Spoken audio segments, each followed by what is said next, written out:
Assalamualaikum warahmatullahi wabarakatuh. Bismillahirrahmanirrahim. Alhamdulillahirabbil alamin. Wassalatu wassalamu ala asyrofil mursalin sayyidina maulana Muhammadin wa ala alihi washabihi ajmain. Amma ba'du. Sederenge kula takdim teng para sing rawuh. Dongaaken Sayyid Muhammad Ikhlas, muridé mau cerita sangu mbek rabi. Wis dongakno Sayyid Muhammad legowo, di murid sing cerita rabi mbek sangu mbek nyindir Gus Raub. Ingkang kula hormati wonten Gus Raub, wonten Habib Husain, Habib Syekh Abud, wonten Habib Soleh Al-Kafs dan ingkang kula hormati. Kula berpikir begini ya. Kula ikrar ya. Kula tak sering bahasa Indonesia mawon. Kula ikrar yang diceritakan para saksi tadi, murid-murid beliau adalah benar. Sebab itu kula ikut bersaksi yang membela jenengan sehingga menangi Sayyid Muhammad. Ya ora duwe wajah ganteng kok Sayyid Muhammad. Tapi banggalah nanti mau jenengan mlebu swarga dimodifikasi pun ganteng ya. Oke, wonten cerita ngeten Habib Husain, wonten orang tanya, Gus kenapa Nabi itu kok ganteng, wali kok ganteng? Sing jawab ya lucu. Kok Nabi mesti mlebu swarga, jadi ngrubahi ra akeh-akeh. Jadi mulane sing rapati ganteng kudu ngibadahe sing tenanan karena mlebono swarga wong ra ganteng butuh ekstra salon malaikat. Niku. Begini Pak Hasan, ini tonggo kula sering ngaji teng Bojonegoro, terus piyambake nggih sakjane ra di rival kalian kula. Begini Pak Hasan, tadi kata Mas Lutfi itu pengganti dari nama sinten Syihab.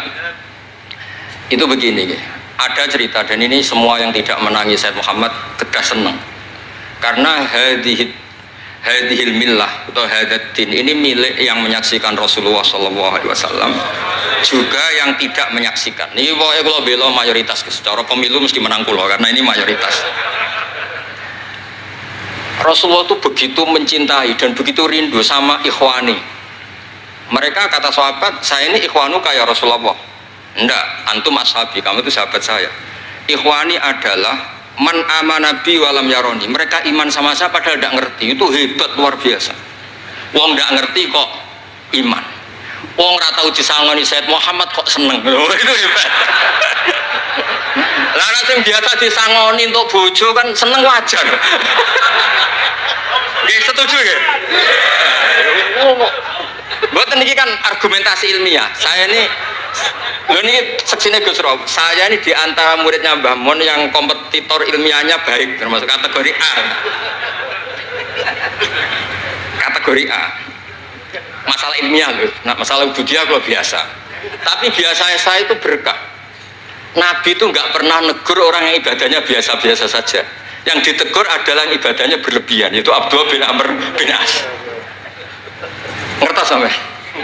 Yang ditegur sama yang nggak ditegur itu baik mana? Yang nggak ditegur. Nabi itu tidak pernah negur orang yang ngimami pakai kulhu, tapi pakai bakoroh ditegur. Soalnya kalau lagi partai kaum duafa nih, kalau suara sadil bonati, tapi ini hak nih. Sehingga dalam banyak cerita dan ini disepakati banyak ulama. Uwais Al-Qarni itu lam yaltaqi Rasulullah sallallahu alaihi wasallam walam yarahu. Hampir semua riwayat bilang Uwais Al-Qarni itu tidak melihat Rasulullah. Beliau itu sering nangis karena tetangga-tetangganya sudah sowan Rasulullah dan tentu mereka menjadi sahabat karena sudah sowan Rasulullah. Tapi Uwais Al-Qarni di ibu mokonge ra karuan. Ditinggal lu ra gelem, mokong cerewet ngamukan. Njuk nglayani Uwais Al-Qarni. Uwais Al-Qarni itu lebih berpegangan konstitusi bahwa birrul walidain terutama ibu itu amru Rasulillah. Ummuka. Tapi apa yang terjadi? Uwais Al-Qarni yang tidak pernah sowan Rasulullah digelari khairul qurun Uwais Al-Qarni karena taat ning gone mandate Rasulullah nggih niku khidmah kalian enten ibu. Padahal boten di zamannya beliau sebetulnya menangi zaman Rasulullah, enggak sowan. Maksud kula Pak Hasan, dadi sing ora roh-roh ya aja terus sampean ngrasa luwih tinggi. Nggih biasa mawon, kabeh iku sementing ikhlas ridane Allah Subhanahu wa taala. Tertuju. Nah niki terus Buat ini masalah konstitusi, soal masalah al-kutub, al-mu'allafah. Saya ini tadi kata Gus Raum, saya itu orang mungkin yang tidak mulazim ke Sayyid Muhammad, tapi kata tadi Mas Lutfi, kalau sanad ke Sayyid Alawi saya tentu lewat Mbah Mun itu teman akrabnya bapak saya. Dulu ketika beliau mondok di Mekah itu yang nganter mbah saya, mbah kandung saya, namanya Mbah Sidik. Jadi keluarga saya ya pokoknya muamalah terus musohabah semuanya sama keluarganya Gus Raub itu minal ajdam. Ya sampai kadang beda pilihan presiden, tapi tetap rukun. Karena nganggep itu urusan akidah, biasa mawon apa? Biasa. Begini, niki rungokno tenan. Saya entah berapa kali sampai lupa nyetak kitab, tapi bukan nyetak komersial. Sama lagi bukan komersial. Jadi ini nggak perlu menyinggung siapapun, nggak komersial. Al-Hajju Fadha'il wa Ahkam itu saya nyetak entah berapa kali. Dan semua yang saya kasih Gus Rob itu mesti terus minta dibacakan. Kenapa? Karena semua fikih di Indonesia itu pasti bilang ar-ramyu itu ba'das zawal. Semua takrib mu'in i'ana semuanya pasti ar-ramyu itu ba'das zawal. Kunna natahayyanu fa idza zalati syamsu romaina. Kita ini nunggu zawalu syamsi baru romaina. Ya ramyu yaumil hadi asyar. Ketika ada peristiwa mu'assim terowongan Mina, karena jutaan orang ke titik yang sama di jam yang sama. Soal lagi jutaan orang ke titik yang sama di jam yang akhirnya Sayyid Muhammad memberanikan diri fatwa secara terbuka bahwa boleh romyu keblas zawal. Mereka mesti komplain, iki kita apa? Sampai komplain, saya bilang ini yang ngarang putune Kanjeng Nabi. Kabeh bantah. Tak didono takbir dan beliau cara ngendikan masuk akal. Ya ini sing sering haji napa mari sakniki haji yo wonten sing bisnis bareng wae sing haji lah iki cerita. Sing haji, sing bisnis sing haji tenan pokoke haji. Sebetulnya dalam romyu itu kan boleh nafar awal, berarti selesai tanggal 12 bisa nafar sani sampai tanggal 13. Terus kata Sayyid Muhammad, jika bisa iskotur romyu yauma salisa asar bil kulliyah, bisa menggugurkan romyu tanggal 13 bil kulliyah. Fali ayya juzat takdim min babi aula, apalagi ini sekedar takdimul waktu. Dan beliau bilang di kitab Al-Hajju Fadha'il wa Ahkam, dan tidak yusamma mukhalafatan. Kenapa ada mukhalafah? Itla ilzama fihi bitasrah, karena Rasulullah tidak mengendikan bahwa ini harus begini. Itu hanya fi'lu.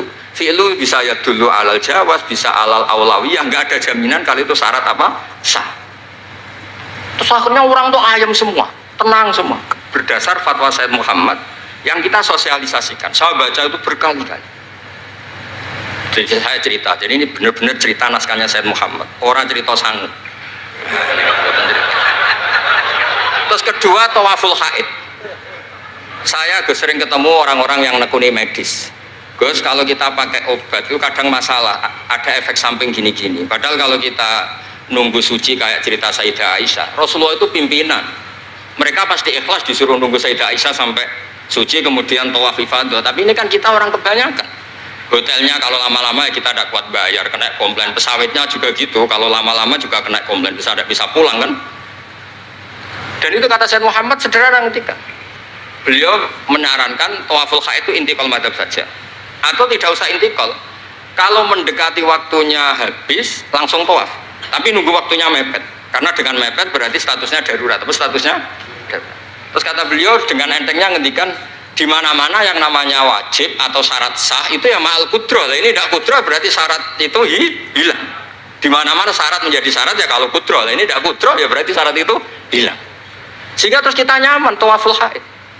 Itu di kitab Al-Hajju Fadha'il Ahkam. Bisa dicek bahasan halaman 115 itu.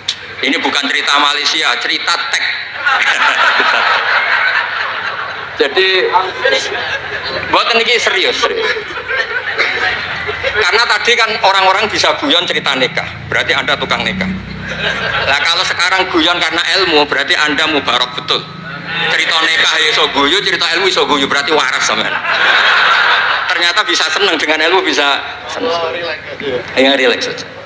Saya baca kitab beliau yang khataman, ini Gus Raub saksinya. Saya baca Qawaid Asasiyah itu pasanan khatam tahun 39. Terus poso ini kemarin 45 ini saya juga khatam baca Qawaid Asasiyah. Dulu itu karangan Sayyid Alawi namanya Zubdatul Itqan. Di era Said Muhammad disebut Al-Qaid Al-Asasiyah fi Ulumil Quran. Saya ngajar di Sarang ya kitab itu di pondoknya Gus Sufur. Saya berkali-kali baca kitab itu di Kudus, di pondok saya kemarin khatam. Terus kitab beliau yang saya senang sekali diantaranya tentu Mafahim Yajibu Antus Soha. Tadi Mas Lutfi cerita betapa repotnya Said Muhammad ngadepi Wahabi. Tapi di Indonesia saya sering cerita ke mereka, bahkan sebagian yang berfaham itu di kota banyak yang menjadi minna. Saya cerita begini. La ilaha illallah itu kalimatun dakhala bihal kafiru al-islam. Fakaifa bihadil kalimah. Kok terus jadi tukhriju hadil kalimah al-muslimah minal islam ilal kufri. Orang tahlilan, orang nyekel patok, orang-orang NU yang khol itu nyekel patok yang la ilaha illallah, la ilaha illallah. Itu kalimat yang orang kafir puluhan tahun menjadi muslim. Masa dengan kalimat yang sama menjadi kafir? Itu logikanya tidak kena. Berarti kalimat ini punya dua status. Ya mukminah memukminkan, juga mukafirah mengkafirkan. Itu kan lucu gitu. Dan itu mereka terus menerima. Kayaknya bener Gus Pak. Masa kalimat yang 70 orang misalnya kafir dalam waktu 70 tahun itu karena melafatkan satu kalimat itu saja, la ilaha illallah Muhammadur Rasulullah, langsung menjadi apa? Menjadi muslim atau mukmin. Masa dengan kalimat yang sama hanya karena sambil megang patok terus menjadi apa? Kalimat itu kalimat syahadatut tauhid.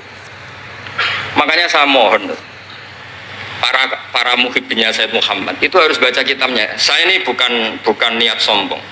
Saya baca kitab beliau yang saya takriri sampai khatam itu ya Al-Hajju Fadlul Ahkam. Saya sudah lapah berapa kali saya khatam. Terutama di bab Tuaful Haid sama Amrun Qabla Zawal. Terus Mafahim Yajibu Antus Soha, Qawaid Asasiyah, Mafhumut Tatawwur wa Tajdid. Terus yang kitab-kitab paling modern terakhir karangan beliau itu Sirah Nabawiyah, syaratnya Alfiyatus Sirahnya Zain al-Iraqi, terakhir Mu'alafatus Sayyid Muhammad. Dan saya yang sering juga sinau itu Manhajus Salaf fi Fahmin Nusus. Itu juga termasuk kitab yang sering saya pelajari. Sehingga belajar betul Mas Hasan, bukan main-main, belajar betul ya. Maksudnya kalau tidak bisa tak cari di kamus. Kalau nggak bisa semua, bukan niat sombong, pakai sarana saya ini kan, bapak saya itu hafal Quran, buyut-buyut saya ini mungkin termasuk orang yang nekuni Quran. Jadi saya kalau nggak paham, ya Allah kita ibadah pantas, tiang butuh Quran ini jenengan terus mau ora paham kita ora pantas gitu. Nah, ya akhirnya paham itu. Nah, dari sekian cerita yang difahami nufus, ini supaya sampean clear ya. Saya mohon semohon-mohonnya. Jika jenengan pilihannya berpakaian seperti ini oke lah. Yang berpakaian ala Rasulullah atau ala Arab terserah lah istilahnya, nggih monggo. Tapi yang berpakaian ala Jawa gini saya masih ingat takbir itu di halaman 423 di Manhajus Salaf fi Fahmin Nusus. Itu beliau ngendikan gini. Wa kanat sunnatu Rasulillah sallallahu alaihi wasallam annahu yatamu ma yajiduhu fi ardi wa yalbasu ma yajidu wa yarkab ma yajidu mimma abahahu wa famanis ta'mala ma yajiduhu fi ardi fawa al-muttabi' lisunnah kama annahu hajjal baita min madinati faman hajjal baita min madinati nafsi fawa al-muttabi' lisunnah wa ilam tarkun hadil madinah tilka. Saman cek itu insya Allah lafadznya itu persis, bukan karena saya pintar atau cerdas, memang saya tekuni.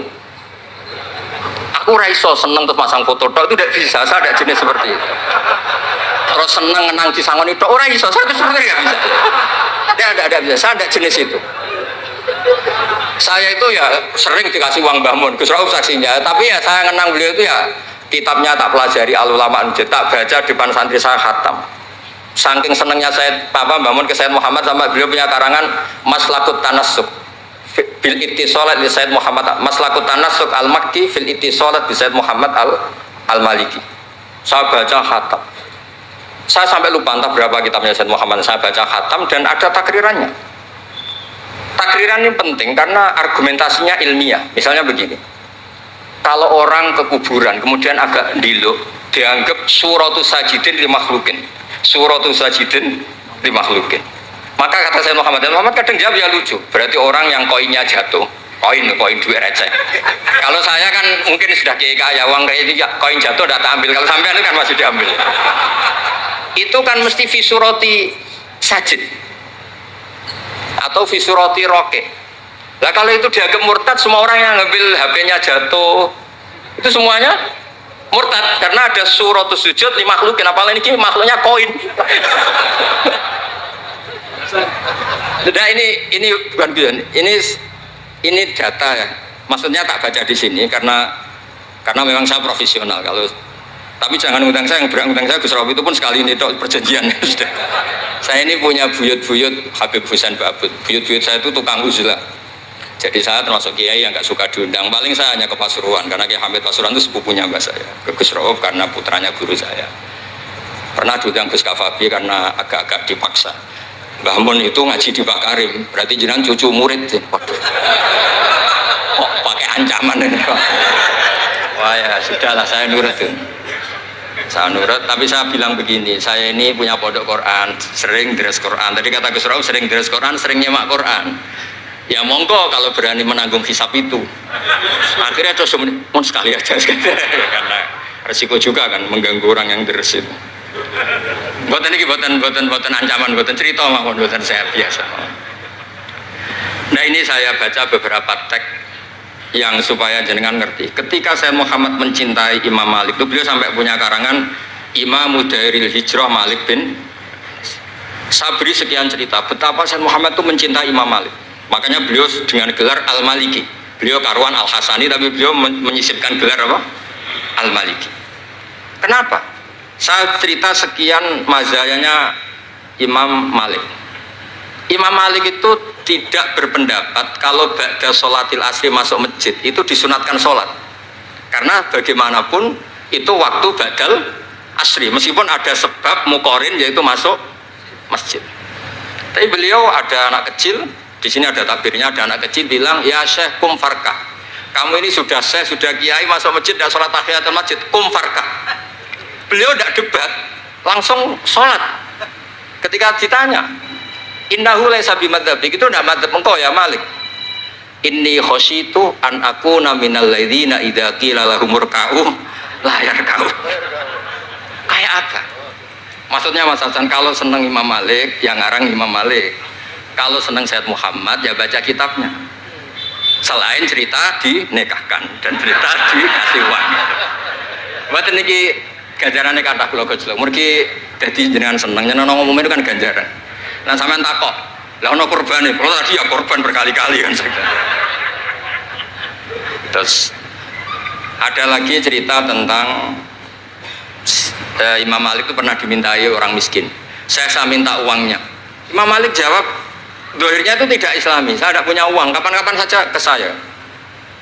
Terus kata orang di dekat Imam Malik, lima adalah takulu kama yakulun nas rozaqallah. Kenapa engkau tidak seperti umumnya orang rozaqallah? Enggak jadi. Kata Imam Malik, asyaddu kalimatin ala sa'id. Kalimat terberat bagi sa'il adalah kalimat yang nyimpan roda sa'il. Walau dimna jumlatin, meskipun itu fidinim jumlatin. Terus fa'ana ujillu ismawahi ta'ala an azkurahu liman yakrohu sama'ahu walau dimna jumlatin. Saya ini ingin menyelamatkan nama Allah. Peminta itu paling nggak suka kalau ada kata-kata yang arahnya pokoknya nggak ngasih. Saya ulang lagi, peminta itu paling nggak suka kalau ada kata-kata yang arahnya itu tidak ngasih. Karena peminta ini sudah mangkel, saya menyelamatkan tidak nyebut Allah, nanti Allah jadi korban. Rozakok Allah, itu Allah kapan? Nyatanya sampai sekarang tidak ngasih rezeki, kan Allah bisa jadi korban kan? Makanya beliau gak mau nyebut Allah. Fa'ana ujillu ismawah, saya menghormati nama Allah, jangan sampai saya sebut di depan orang yang sedang gak suka. Tadi karena ada jawaban yang yufidu raddah. Kenapa yufidu raddah? Yaitu pokoknya tidak ngasih. Kayak apa orang-orang? Saya ulang lagi, jadi ini saya termasuk, insya Allah termasuk kompetitor terbaik, termasuk. Bukan apa ya, karena menurut saya senang orang itu. Saya baca Ikhya itu lupa khatam berapa kali, itu saya takriri pakai naskah Gus Rauf punya, saya naskah maknanya Mbah Zubair saya punya, ngaji Mbah Mun. Kalau nggak bisa masih pakai kitab Ithaf. Kalau naskahnya beda, saya cari naskah yang lain.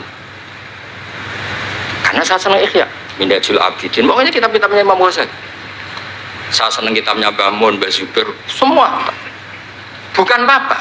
Takut saya senang ternyata saya yukhalifu madhab. Saya sebagai pembaca maksudnya ya. Korek itu kalau senang ternyata dia yukhalifu madhab karena ada baca. Contoh gampang begini, saya tuh sering ketemu orang-orang khusyuk yang tidak ngaji. Gus itu gimana orang-orang sholat pakai baju merah? Tak tunjukkan di Bukhari, babus sholat fi saubil ahmar. Ada yang protes lagi, gimana Gus itu kiai kok sholat kencing berdiri? Babul qauli qaiman inda subadati qaumin di Bukhari. Gus, kok ada hadisnya semua? Yang masalah otak kamu kata saya gitu. Lu sampai sholat, sampean kalau sholat kan mikir, ya mikir utang, mikir macam-macam. Itu Imam Bukhari punya bab. Babul ifkar, tafsirnya apa? Imam Bukhari pakai bab itu babul ifkar di sholat, bab mikir di sholat. Itu dalilnya lucu Bebosen. Kanjeng Nabi itu sholat terus salam ke susu. Ditanya kenapa ke susu? Saya ingat ada dinar di rumah yang belum saya bagi. Berarti ingatnya kan pas sholat. Sampai ya bedanya Nabi ilingnya barang apik sama nuran, tapi kan podo lah dalam bab. Jadi kalau suwon kitab-kitab Sayyid Muhammad yang jadi makhrajan hasanan lihadil ummah itu harus kita bela mati-matian.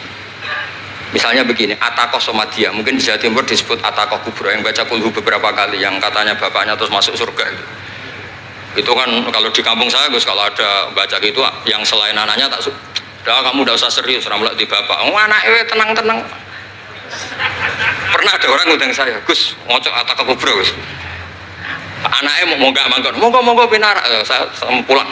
Kenapa Gus pulang? Karena anaknya ramoco wong liya bukan moco sembrono kamu.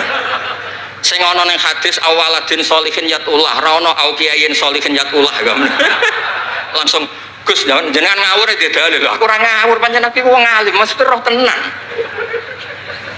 Sing ana ning hadis awaladin sholeh ora au kiyayin soleh. Jadi anak itu penting, malah mau enggak makan atau berokokan. Monggo. Semenjak itu kalau orang undang saya enggak berani kalau enggak khusyuk moco. Takut saya pulang.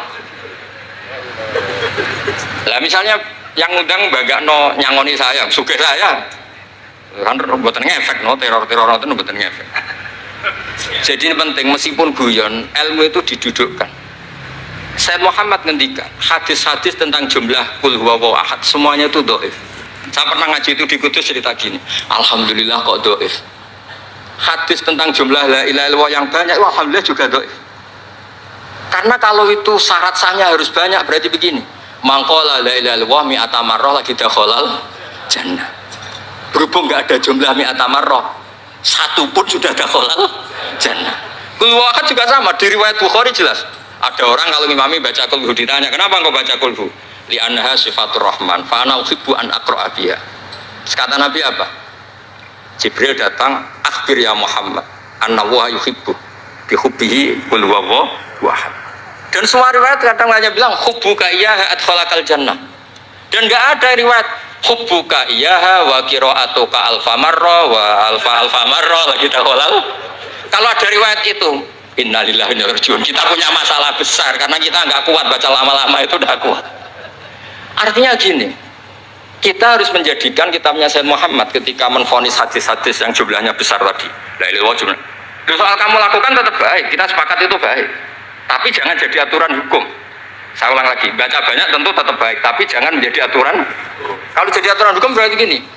Dakhalal kafiru fil Islam in qara'a la ilaha illallah alfa marrah mi'ata marrah. Itu yang mengislamkan di masjid capek itu. Karena nunggu alfa marrah. Jadi saya mohon karena agama ini yuridu wa bikumul yusra, agama ini Allah inginnya itu mudah. Bu istu bil hanifiyatis sama semuanya itu mudah. Tapi jangan tahawun. Jadi kalau suwon tadi alhamdulillah sudah diduga saya 20 menit karena memang saya ini tidak bisa pidato. Saya kalau ngaji di rumah ini Gus Rob saksinya. Saya ngaji biasa 4 jam, 3 jam biasa ngaji. Ngaji ada kitabnya saya baca Jalalain, pikirnya ada Sofi, ada Futuhat Ilahiyah, kadang ada Tobari, itu kuat. Kenapa saya kuat 3 jam kalau ngaji? Saya ini pecinta umatnya Rasulullah SAW. Umat itu tidak boleh hanya mendengar kata-kata seorang bahak, enggak boleh. Harus mendengar kaifa qala Tobari, wa kaifa qala Al-Baidawi, wa kaifa qala Sahifus Sahawi, wa kaifa qala Imam Syafi'i. Saking hormat saya. Cuma saya nyampaikan pancen rilek guyon karena itu wasiatnya Bapak. Hak kena ngaji guyon. Iku wong bingung kabeh sing ngaji-ngaji. Jadi, ya ngoten mawon. Assalamualaikum warahmatullahi wabarakatuh.